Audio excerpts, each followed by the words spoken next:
લક્ષ્ય ન્યૂઝ, એક નજર, એક લક્ષ્ય.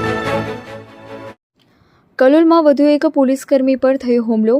કલોલ રેલવે સ્ટેશન ખાતે ફરજ બજાવતા આરપીએફ જવાન મોહન બાબાભાઈ ચૌધરી ઉપર ખેગાર સવાભાઈ પરમાર પર ગઈકાલે સવારે કલોલ રેલવે સ્ટેશને પ્લેટફોર્મ 2 પર આરપીએફમાં એએસઆઈ તરીકે ફરજ બજાવતા મોહન બાબાભાઈ ચૌધરી ફરજ પર હતા. તે સમયે ગેરકાયદેસર પ્લેટફોર્મ પર ફરતા આરોપી ખેગાર સવાભાઈ પરમારને રેલવે પ્લેટફોર્મ બહાર નીકળી જવા કહેતા આરોપી ખેગારે ફરજ પરના પોલીસકર્મી મોહનભાઈ પર ઉશ્કેરાઈ અપશબ્દ બોલી ત્યાંથી જતો રહ્યો હતો. ત્યારબાદ થોડા સમય બાદ આરોપી ખેગાર પરમાર તેમજ નિલેશ ધીરજભાઈ પોરીચા તેમજ તેના અન્ય 3 સાગરીતો સાથે તલવાર તેમજ ધારિયા લઈને આવી ફરિયાદી આરપીએફના જવાન મોહન ચૌધરી પર તલવાર અને ધારિયા વડે હુમલો કરી મોહન ચૌધરીને આરોપી ખેગાર પરમાર અને નિલેશ બોરીચાએ તલવાર ધારિયાના ઘા મારી ગંભીર ઈજા પહોંચાડી હતી. તેમજ તેની સાથેના અન્ય 3 આરોપીઓ ફરિયાદીને ગળદાપાટુનો માર મારી જાનથી મારી નાખવાની ધમકી આપી હતી.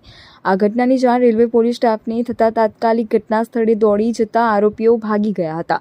કલોલમાં 2 દિવસ પોલીસકર્મી પર ઘાતક હથિયાર વડે જીવલેણ હુમલો થયાની ઘટના સામે આવી છે.